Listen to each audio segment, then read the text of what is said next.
AM న్యూస్కి స్వాగతం. నంద్యాల జిల్లా దొన్నిపాడు మండలం చాకరాజు వేముల నుండి గోయిందెన్న వరకు నిర్మిస్తున్న R&B రోడ్డు పనుల కొరకు ఉపయోగిస్తున్న హిటాచి వాహనాన్ని గత రాత్రి గుర్తు తెలియని వ్యక్తులు వాహనానికి నిప్పు పెట్టారు. దాంతో ఆ హిటాచి వాహనం పూర్తిగా దగ్ధమైంది.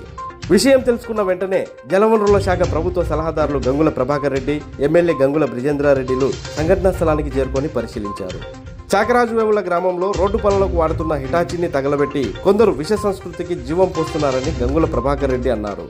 తాను దశాబ్దాలుగా రాజకీయం చేస్తున్నానని, పంట పొలాలను తగలబెట్టడం, వాహనాలకు నిప్పు పెట్టడం లాంటివి ఎప్పుడూ చూడలేదన్నారు. ఇలాంటి పనులు చేసేవారిని, ప్రోత్సహించేవారిని దేవుడు కూడా క్షమించడని, వీరంతా అభివృద్ధి విరోధకులని గంగుల ప్రభాకర్ రెడ్డి అన్నారు.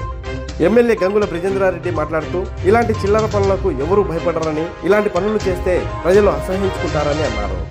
ఏదైనా రాజకీయంగా ఎదుర్కోవాలని, చిల్లర రాజకీయాలు చేస్తే చిల్లర మనుషులుగా మిగిలిపోతారని అన్నారు. వైసీపీ కార్యకర్తలకు ఎల్లవెల్లలా అండగా ఉంటామని ఎమ్మెల్యే గంగుల బ్రిజేంద్రారెడ్డి హామీ ఇచ్చారు.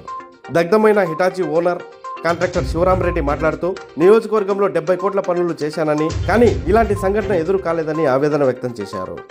అనంతరం సిఐ హనుమంత్ నాయక్ మాట్లాడుతూ సంఘటనకు కారకులైన వారిని త్వరలో పట్టుకొని న్యాయస్థానం ముందు నిలబెడతామని అన్నారు. అభివృద్ధి పనులకు వాడుతున్న వాహనాలకు నిప్పు పెట్టడం హేయమైన చర్య అని, ఇలాంటి సంఘటనలు గతంలో ఎప్పుడూ తమ గ్రామంలో జరగలేదని, ఇలాంటి వ్యక్తులను కఠినంగా శిక్షించాలని ప్రజలు కోరుకుంటున్నారు.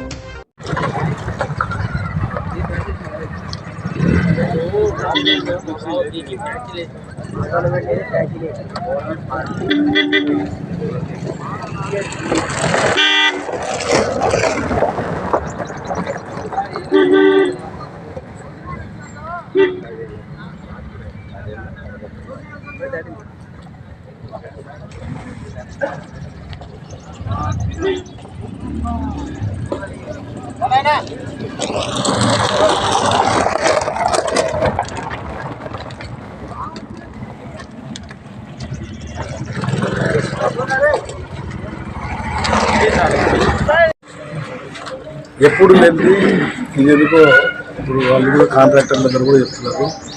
ఎప్పుడు కూడా ఇటువంటి సంఘటన ఈ ప్రాంతంలో జరగలేదు, ఇటువంటి ఆనవాయితీ కూడా జరగలేదు. ఇది చేసిన వాళ్ళకు మరి ఏమొస్తుందో ఏమో తెలియదు, కానీ వాళ్ళు ఏ ఉద్దేశంతో చేశారో కూడా మాకు అర్థం కావట్లేదు. ఎందుకంటే ఇక్కడ అభివృద్ధిని ఆపాలని చేస్తున్నారా, లేకపోతే ఇక్కడ అభివృద్ధి చెందకూడదని చేస్తున్నారా, లేకపోతే ఏమైనా ఇంకా వేరే ఉద్దేశంతో, రాజకీయ ఉద్దేశంతో చేస్తున్నారనేది బయటకు పడాలి. ఎందుకంటే ఇది సాంప్రదాయం కాదు. ఇప్పుడు గ్రామాల అభివృద్ధి చెందాలంటే ఇప్పుడు ఎవరో ఎక్కడి నుంచో కాంట్రాక్టర్లు వస్తారు, వాళ్ళు మిషన్లు పెడతారు, చేస్తూ ఉంటారు, రాత్రిపూట అక్కడ పెట్టి తోస్తుంటారు, కూలీలు ఉంటారు, ఉండకుండా ఉంటారు. ఇట్లాంటి పరిస్థితుల్లో ఇటువంటి కార్యక్రమాలు చేయడం అనేది చాలా తప్పు. ఇది కూడా చాకరాజంలోనే ఎవరు చేసేట్టుగా కొంత అనుమానం వస్తుంది. ఖచ్చితంగా ఇది నేను పోలీస్ అధికారులు కూడా కోరుతున్నాను. ఇక్కడ అధికారులు కూడా ఉన్నారు, ఇన్స్పెక్టర్ గారు, వాళ్ళు కూడా ఖచ్చితంగా దీన్ని పూర్తి డీటెయిల్స్ ఇమ్మీడియట్గా దాన్ని అన్ని కోణాల్లో దర్యాప్తు చేసి వాళ్ళు ఎవరైనా సరే, ఎంతటి వాళ్ళైనా సరే చర్య తీసుకోవాలా, తప్పు చేసిన వాళ్ళని తప్పకుండా శిక్షించాలని చెప్పేసి మీ ద్వారా వాళ్ళు శ్రీ గారిని కోరుతున్నాను. ఎందుకంటే ఈ మధ్యలోనే కొండపల్లిలో కూడా ఒక 4 రైతులకు సంబంధించిన పొలాలు కూడా కాల్చుకుంటున్నారు. నేను చెప్తే వీళ్ళు బాగుపడరు. ఎందుకంటే ఇట్లా రైతులకు పొలాలు నోటికాడికి వచ్చిన పైర్లు కాల్చి, లేకపోతే పశువుల నోటికాడివి వాములు కాల్చి, లేకపోతే ఇట్లా మిషన్లు కాల్చి, ఇట్లా కాల్చిన ఎవరు బాగుపడ్డారు, ఎవరు బాగుపడే చరిత్ర కూడా లేదు. మరి ఎందుకు చేస్తున్నారో ఏం చేస్తారో నాకు తెలియదు. ఏం మూట కట్టుకోవాలని చేస్తున్నారు, నాశనం అయిపోతారు వాళ్ళందరూ కూడా. నేను ఈరోజు మూల పెద్ద మా దగ్గర కూర్చొని చెప్తున్నాను, ఎంత తోడైనా కానీ వాడే బాగుపడ్డు. ఎందుకంటే ఇది ఎంకరేజ్ చేసినాడు కూడా బాగుపడ్డు, ఎవరైనా చేయమని చెప్పినాడు కూడా వాడు కూడా బాగుపడ్డు. ఎందుకంటే ఇది ఎప్పుడు లేదు సంస్కృతి, కొత్త సంస్కృతి. దీనివల్ల ఏదో పెద్ద భయపడిపోయి ఏదో పెద్ద అందరు మా దగ్గరకు వస్తారు అనుకుంటున్నారు. ఎవరు మీ దగ్గరికి రారు, ఇంకా మిమ్మల్ని చూసి అసహించుకుంటారు. నేను చెప్తున్నా, ఈరోజు మీడియా ద్వారా చెప్తున్నా, మిమ్మల్ని చూస్తే అసహించుకునే పరిస్థితి వస్తుంది. ఆ పరిస్థితి తెచ్చుకోవద్దు. గ్రామాల్లోకి కూడా రాని పరిస్థితి వస్తుంది మిమ్మల్ని, అది కూడా చెప్తున్నాను నేను మీకు సార్.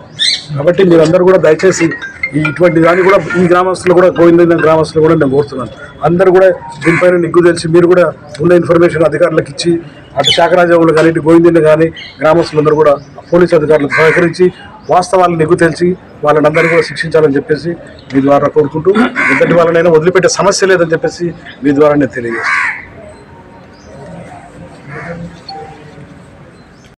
ఈ సంఘటన చాలా దురదృష్టకరమైన సంఘటన.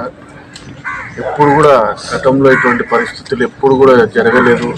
ఎంతో ఫ్రాక్షన్ల కాలంలో కూడా ఇట్లాంటి చిల్లర పనులు ఇవేమి ఎవ్వరు దీనివల్ల భయపడేది లేదు, జరిగే ఇది లేదు. ఈరోజు జరిగే అభివృద్ధిని అడ్డుకోవడానికి పూర్తిగా క్లియర్గా కనిపిస్తూ ఉంది.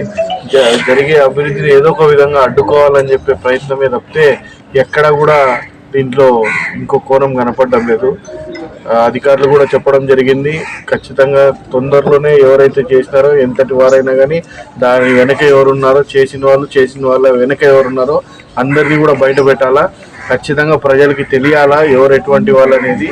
ఇట్లాంటి కార్యక్రమాలు చేయడం వల్ల ప్రజల్లో మంచి వస్తుందో ఇంకోటో అనుకుంటున్నారేమో. ఎవరు భయపడే పరిస్థితుల్లో లేరు. ఈరోజు ప్రజలందరికీ తెలుసు. నిన్న కూడా ఆలగడ్డలో ఇట్లాంటిది ఒక ఇన్సిడెంట్ చేసినారు. నిన్న ఒక మైనారిటీ సోదరుడు, అతనికి సంబంధం లేదు, ఒక ఇద్దరు వ్యక్తులు పోయి ఎవరినో తాగి కొట్టి వాడితో ఈ వ్యక్తి కొట్టమని చెప్పినాడు, ఈ వ్యక్తి 1000 రూపాయలు ఇస్తే మేము కొట్టినాము అని చెప్తున్నాడు. సరే నేను ఎక్కడ కలిసానరా, మీకు ఎక్కడ ఫోన్ చేశానరా, ఏంటి మీ కాల్ లిస్టులు ఇది ఏంటంటే దానికి ఎటువంటి ఆధారాలు లేవు, సమాధానం లేవు, ఏం లేవు. అంటే ఇంకా ఏదో ఒక విధంగా ఇది చేయాలని చెప్పి ఆలోచనే తప్పితే ఎక్కడ కూడా దీంట్లో మంచి చేయాలా, ఈ ప్రాంతానికి మంచి చేయాలనే ప్రణాళిక కానీ, ఈ ప్రాంతాన్ని అభివృద్ధి చేయాలని కానీ, ఇక్కడ ప్రజలకి మేలు చేయాలని కానీ ఎక్కడ కూడా ఆలోచన లేదు. ఏదో ఒక విధంగా అధికారంలోకి రావాలని ఆలోచన తప్పితే వేరే ఆలోచన ఎక్కడ కూడా కనపడడం లేదు. దీంట్లో అన్ని కోణాలు కూడా దర్యాప్తు చేసి ఎవరైతే చేయించారో వాళ్ళందరినీ కూడా ఖచ్చితంగా కఠినమైన శిక్షలు పెట్టి కేసులు కట్టాలని చెప్పేసి పోలీస్ శాఖ వారిని కూడా కోరుతూ తొందరగా ఆ కార్యక్రమాన్ని కూడా పూర్తి చేయమని చెప్పి కోరడం జరుగుతూ ఉంది.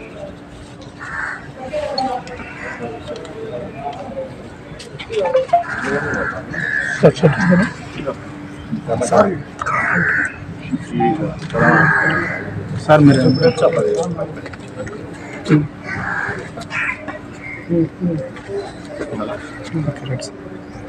నిన్న దినము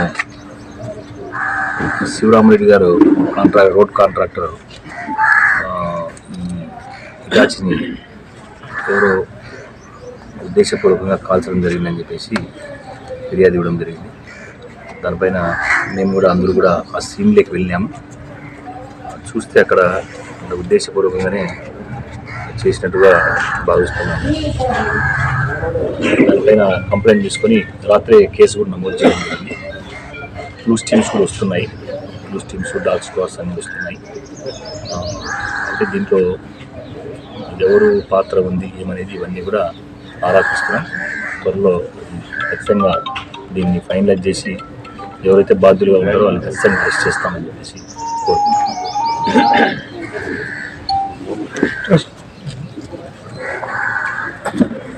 నేను గత 15 ఏళ్ళుగా ఆళ్ళగడ్డ తాలూకాలో కాంట్రాక్ట్స్ చేస్తున్నాను.